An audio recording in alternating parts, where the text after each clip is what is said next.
तो फिल्म के स्टार्ट में हम केटी नाम की एक नर्स को देखते हैं जो कि एक पेशेंट को सीपीआर दे रही होती है। लेकिन सारी कोशिश करने के बाद भी केटी अनफॉर्चुनेटली उस पेशेंट को बचा नहीं पाती और इस इंसिडेंट की वजह से वो इतनी ज्यादा ट्रॉमेटाइज हो जाती है कि वो हॉस्पिटल से अपनी जॉब छोड़ देती है। मगर कुछ टाइम बाद वो एक प्राइवेट एजेंसी के थ्रू उन लोगों के घर जाके हेल्प करना शुरू करती है जिनकी तबीयत काफी ज्यादा खराब है और उनके पास जीने का ज्यादा टाइम नहीं बचा, यानी कि अब वो एक प्राइवेट नर्स थी। लेकिन इस सब के बीच केटी ने इस जॉब को ज्वाइन करने से पहले अपना नाम चेंज करके केटी से मॉड रख लिया था, क्योंकि हॉस्पिटल में जो कुछ भी हुआ था उस वजह से वो खुद को काफी ज्यादा गिल्टी मानती थी। इसलिए वो केटी वाले पास्ट को पीछे दफना के अपने नए नाम के साथ अपनी जिंदगी की एक नई शुरुआत करना चाहती थी। और ये सब करने में उसकी हेल्प की थी गॉड ने, यानी कि अब वो बहुत ही कट्टर कैथलिक बन चुकी थी जो कि दुनिया की हर बुराई को छोड़ के अब अपना हर काम ऊपर वाले के लिए करने वाली थी, जिससे वो किसी भी तरह उसे खुश कर सके। खैर इसी बीच मॉड को एक काम मिलता है जिसमें उसे एमिंडा नाम की औरत का ख्याल रखना था, जो कि एक टाइम पे बहुत ही फेमस कोरियोग्राफर और डांसर हुआ करती थी। लेकिन अब अनफॉर्चुनेटली उसकी स्टेज 4 कैंसर की वजह से अब उसके पास ज्यादा टाइम नहीं बचा है, इसलिए अब मॉड को उसका पूरा ख्याल रखना था। लेकिन जब मॉड एमिंडा की केयर करने के लिए उसके घर पहुंचते हैं तब वो वहाँ पे अलग ही तरह के नजारे देखती है।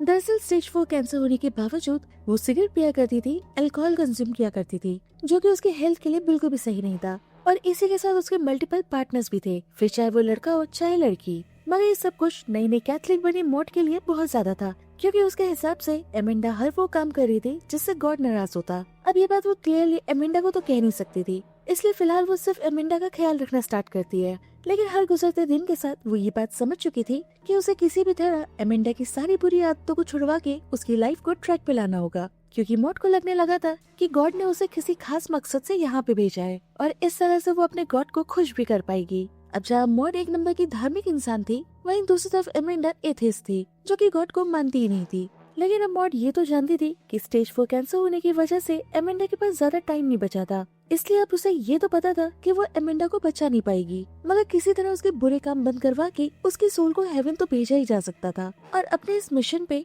मॉड बहुत सारी रिलीजियस अच्छी बातें एमिंडा को बताती है, जहाँ पे उसे ये भी बताती है कि वो खुद गॉड से बातें कर सकती है। इनफैक्ट वो कई बार गॉड को अपने अंदर और आसपास महसूस कर पाती है, और जब गॉड उसके किसी चीज से खुश होते हैं तो वो अपनी बॉडी में एक शिवर महसूस कर पाती है। अब वही एमिंडा को भी हर गुजरते दिन के साथ मॉड अच्छी लगने लगती है, जिस वजह से वो मॉड को उसकी रिलीजियस बातों पे टोक नहीं पाती। लेकिन एथियस्ट होने की वजह से वो ऑब्वियसली उसकी किसी बात पे यकीन नहीं करती थी, बस उसे बुरा न लग जाए इसलिए वो उसे कुछ कह नहीं पाती है। मगर स्टिल वो करती वही है जो एक्चुअली उसे करना है, यानी कि वो अपनी सिगरेट और अल्कोहल कंज्यूम करना जारी रखती है। और इसी बीच उससे मिलने के लिए उसके गर्लफ्रेंड्स और बॉयफ्रेंड्स आते रहते हैं। मगर वही दूसरी तरफ एमिंडा का रिलीजियस बातों में इंटरेस्ट देख के मॉड को लगता है कि भले ही धीरे धीरे सही, मगर वो एक दिन एमिंडा को रिलीजियस रास्ते पे ले ही आएगी। अब इसी सब के बीच जब मॉड रिलीजियस बातें बता के एमिंडा को अपने रूम में जा रही होती है तो अचानक से घर की लाइट फ्लिकर करती है, जिस वजह से मॉड को लगता है कि ये गॉड का कोई इशारा है, क्योंकि वो एमिंडा को कन्वर्ट करने की कोशिश कर रही है और उसमें वो कामयाब भी हो रही है, जिस वजह से उसके गॉड उससे बहुत ज्यादा खुश है। और अब इस पॉइंट पे हम ये समझ सकते हैं कि मॉड किस हद तक रिलीजियस हो चुकी है, कि उसकी चीजों को सही से देखने और समझने की ताकत पूरी तरह से खत्म हो चुकी है। इसलिए अब अगले ही दिन मॉड अपने मिशन को एक स्टेप और आगे लेके जाती है, यानी वो एमिंडा की सारी अल्कोहल की बोतलों को पूरी तरह से खाली कर देती है,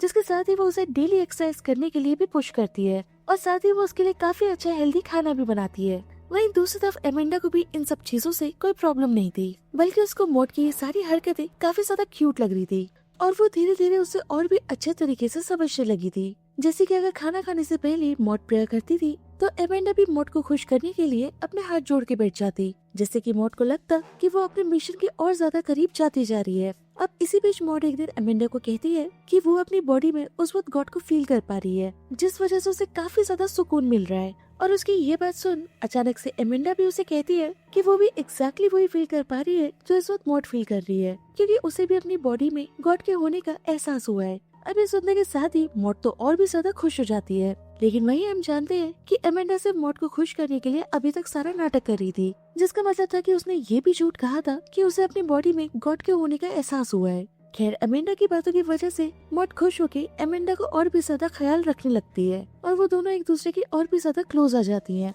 जिस बीच एमिंडा उसे एक बार थैंक्स कहते हुए कहती है कि वो एक्चुअली उसकी सेवियर है। मगर इसी बीच एक दिन एमिंडा से मिलने के लिए कैरल नाम की लड़की आती है, जो कि कोई और नहीं बल्कि एमिंडा की गर्लफ्रेंड थी। लेकिन एक्चुअली अमेंडा और कैरल पहली बार एक दूसरे से मिल रहे थे, क्योंकि इससे पहले वो दोनों ऑनलाइन ही बातें किया करते थे। लेकिन जब कैरल अमेंडा से मिलने आई तो दोनों के बीच में काफी अच्छी अंडरस्टैंडिंग हो गई, जिस वजह से उनके बीच में फिजिकल रिलेशन भी बना। मगर प्रॉब्लम ये थी कि जहाँ मॉड के लिए ये सब कुछ सिर्फ सिन था, वही रात को उसने कैरल और अमेंडा को एक दूसरे के साथ फिजिकल होते हुए देख लिया, जिसका मतलब ये था कि जहाँ अमेंडा गॉड को अपने अंदर फील करने लगी थी, वहीं एक बार दोबारा से वो गॉड से दूर होने लगी थी, जिसका मतलब था कि अब वो अमेंडा की सोल को हेवन पहुंचने में हेल्प नहीं कर पाएगी और अपना मिशन न पूरा करने की वजह से उसके गॉड उससे नाराज हो जाएंगे। और इन सब चीजों के पीछे सिर्फ एक कल्पित थी, और वो थी कैरल, जिसकी वजह से ये सब कुछ हो रहा था। इसलिए अगली सुबह होते ही मॉड कैरल से बात करती है। वो उसे कहती है कि अमेंडा के पास इस वक्त और भी बहुत बड़ी चीजें हैं फोकस करने के लिए, बट उसके वहाँ होने की वजह से अमेंडा अपना फोकस लूज कर रही है, जिसके साथ ही वो उसे अमेंडा से दूर रहने के लिए कहती है। लेकिन मॉड की बातें सुन के कैरल उसे कहती है कि उसे अमेंडा की पर्सनल लाइफ से दूर रहना चाहिए। साथ ही उसे ये भी लगता है कि मॉड एक होमोफोबिक है, मगर उसके पास मॉड का कहना था कि उसे इन सब बातों से कोई फर्क नहीं पड़ता है, क्योंकि उसे सिर्फ इस बात से फर्क पड़ता है कि कैरल इस वक्त अमेंडा का टाइम वेस्ट कर रही है। जिसके साथ ही वो उसे कहती है कि अमेंडा उसे ये कभी नहीं दिखाने वाली कि वो अभी कितनी ज्यादा कमजोर है, मगर मॉड ये नहीं चाहती है कि अमेंडा अपने आखिरी दिन इस तरह से गुजारे, क्योंकि वो कभी भी मर सकती है। अब ये सारी बातें सुन के कैरल मॉड की बात मान जाती है, लेकिन वहाँ से जाने से पहले मॉड कैरल को कहती है कि तुम इस सब के बारे में अमेंडा को कुछ भी नहीं कहना, क्योंकि इस वजह से उसे हर्ट होगा, क्योंकि वो इतनी ज्यादा कमजोर है कि वो तुमसे मिल नहीं सकती है। और इस बात के लिए कैरल भी मान जाती है, जिसके बाद कैरल वहाँ से चुपचाप चली जाती है और फिर वो दोबारा उससे मिलने के लिए नहीं आती। और इस वजह से मॉड काफी ज्यादा खुश थी, मगर वहीं हम बहुत अच्छे से देख सकते थे कि मॉड किस तरह से अमेंडा की लाइफ को पूरी तरह से कंट्रोल करने की कोशिश कर रही थी। खैर, इसके कुछ दिन बाद हम मॉड को मार्केट में घूमते हुए देखते हैं, जहाँ पे उसे जॉय नाम की अपनी एक पुरानी दोस्त मिलती है, जो कि उसी के साथ हॉस्पिटल में नर्स का काम करती थी। और जॉय की बातों से हमें समझ में आता है कि मूवी के स्टार्ट में हमने जिस पेशेंट को मरते हुए देखा था, वो दरअसल मॉड की गलती की वजह से ही मरा था। और अब जॉय ये जान के काफी ज्यादा शॉक थी कि हॉस्पिटल में जो कुछ भी हुआ, उसके बाद भी मॉड अभी भी नर्स का काम कर रही है। खैर, उससे बात करके मॉड वापस से अपने घर आ जाती है और अगले दिन वो रूटीन के हिसाब से अमेंडा के साथ बहुत ही अच्छा टाइम स्पेंड कर रही होती है कि तभी अमेंडा के पास कैरल का कॉल आ जाता है, जो कि अमेंडा को सारी बातें बता देती है। और वो सारी बातें सुन के अमेंडा काफी ज्यादा अपसेट हो जाती है, क्योंकि उसे उम्मीद भी नहीं थी कि मॉड उसके साथ कुछ ऐसा कर सकती है। वहीं मॉड को भी अंदाजा हो चुका था कैरल के कॉल आने का, लेकिन कैरल से बात करने के बाद अमेंडा मॉड को कुछ भी नहीं कहती। इनफैक्ट वो उससे पूरी तरह से बात करना बंद कर देती है, जिस वजह से मॉड जानती थी कि कैरल ने उसे सब कुछ बता दिया है। और अपने और अमेंडा के बीच में सब कुछ गड़बड़ करने के लिए मॉड खुद को सजा देने के लिए अपना हाथ ही जला लेती है। और अगले दिन अमेंडा अपने बर्थडे की खुशी में एक पार्टी ऑर्गेनाइज करती है, जिसमें वो कैरल के साथ साथ अपने बाकी के दोस्तों को भी बुलाती है। और कुछ ही देर में वो सबके सामने मॉड की बेइज्जती करना शुरू कर देती है, जहाँ पे वो सबके सामने कहती है कि मॉड ने मुझे बिना बताए कैरल को यहाँ आने से मना कर दिया, क्योंकि मॉड तो मेरी सेवियर है और वो मेरी सोल को हेवन भेजना चाहती है। जिसके साथ ही वो उसे सेंट मॉड कहती है। और इसी के साथ पार्टी में आए बाकी लोग भी उसका मजाक उड़ाने लगते हैं, और इस वजह से मॉड को इतना ज्यादा गुस्सा आता है कि वो सबके सामने अमेंडा को चाटा मार देती है। लेकिन गुस्से में इस तरह की हरकत करने की वजह से मॉड को फौरन जॉब से निकाल दिया जाता है, जिसके बाद वो वापस से अपने घर आ जाती है, जहाँ उसकी कंडीशन देख के पता चल रहा था कि वो काफी ज्यादा डिप्रेशन में है, क्योंकि उसे लग रहा था कि उसने कोई ना कोई गलती करी है, जिस वजह से अब उसका गॉड भी उससे खुश नहीं है। मगर वो ये नहीं जानती थी कि आखिर उसकी गलती क्या है, क्योंकि उसने अपनी तरफ से सब कुछ सही किया था। इसलिए अब उसे ये सोच के गुस्सा आने लगता है कि आखिर इतना सब कुछ करने के बाद भी उसका गॉड आखिर उससे नाराज क्यों है। इसलिए अपना गुस्सा निकालने के लिए वो एक बार पे जाती है, जहाँ पे जाके वो खूब सारा अल्कोहल कंज्यूम करती है। लेकिन फिर भी जब उसका गुस्सा खत्म नहीं होता तो वो मल्टीपल पार्टनर्स के साथ फिजिकल होती है, जबकि वो जानती थी कि उसकी गॉड की नजर में ये सब कुछ सिन है। खैर, अगले दिन घर आके उसे अपने पिछले दिन की हरकत पे काफी ज्यादा अफसोस होता है, इसलिए वो रो रो के गॉड से दुआ करती है कि वो उसे गाइड करे। कि तभी हम देखते हैं कि अचानक से मॉड की पूरी बॉडी हवा में उठ जाती है, जो कि काफी ज्यादा शॉकिंग था और मॉड के लिए गॉड का कोई इशारा था। लेकिन मैं आपको यहाँ पे बता दूं कि मॉड मेंटली काफी ज्यादा डिस्टर्ब थी। इनफैक्ट हॉस्पिटल वाले इंसिडेंट की वजह से वो इतनी ज्यादा ट्रॉमेटाइज हो गई थी कि वो डिप्रेशन में जा चुकी थी, और फिलहाल वो जो हवा में थी वो एक्चुअली उसका सिर्फ वहम था।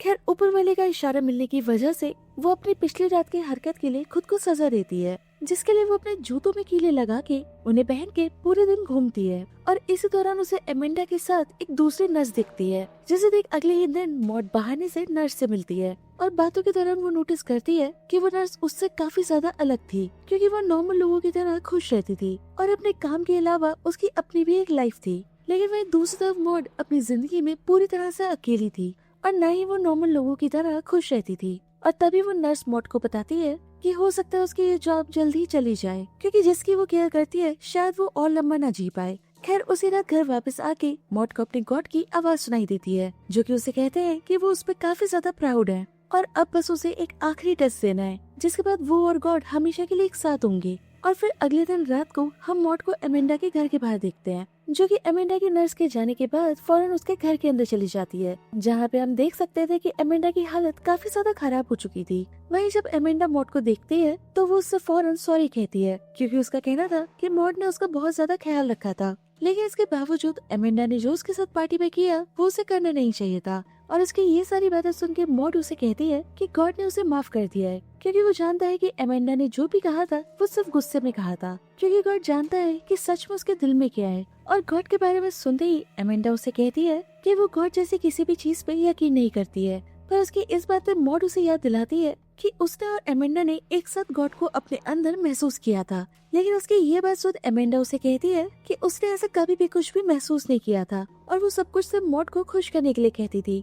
और ये सुनने के साथ ही मॉड बहुत ज्यादा शॉक हो जाती है। उसे यकीन नहीं हो रहा था कि एमेंडा ने उससे इतना बड़ा झूठ बोला। और तभी अचानक उसे एमेंडा की शक्ल में शैतान दिखता है, जो कि अपनी असली आवाज में उसके ऊपर जोर जोर से हंस रहा था। और जैसे कि मैंने आपसे कहा था कि मॉड इतनी ज्यादा मेंटली इल थी कि उसे लग रहा था कि जो उसके गॉड को नहीं मानेगा वो एक्चुअली एक शैतान है, जिस वजह से उसे अचानक से एमेंडा के अंदर शैतान दिखने लगता है। इसलिए अब उस शैतान को खत्म करने के लिए मॉड एक कैंची से एमेंडा के ऊपर हमला कर देती है, जिसकी वजह से ऑन द स्पॉट एमेंडा की जान चली जाती है। खैर इसके बाद हम अगले दिन मॉड को देखते हैं, जिसकी पीठ पे हम एंजल विंग्स देख सकते थे, क्योंकि कल रात को ही उसने शैतान को मारा था, तो अब उसके हिसाब से वो एक एंजल थी। और फिर बाद में तैयार होके मॉड बीच पे जाती है, जहाँ पे जाके वो अपने ऊपर पेट्रोल डाल के खुद को आग लगा लेती है। और फिर उसकी इमेजिनेशन के हिसाब से वो एक एंजल की तरह बहुत ही ज्यादा ग्लो करने लगती है। और उसमें से आने वाली इतनी ज्यादा रोशनी को देख के वहाँ पे मौजूद लोग समझ जाते हैं कि वो एक एंजल है, जिस वजह से वो सब लोग उसके सामने घुटने टेक देते हैं। लेकिन हकीकत ये थी कि अपनी मेंटल इलनेस का इलाज न कराने की वजह से मॉड ने खुद को आग लगा ली थी। और इसी पॉइंट पे ये मूवी यहाँ पे खत्म हो जाती है।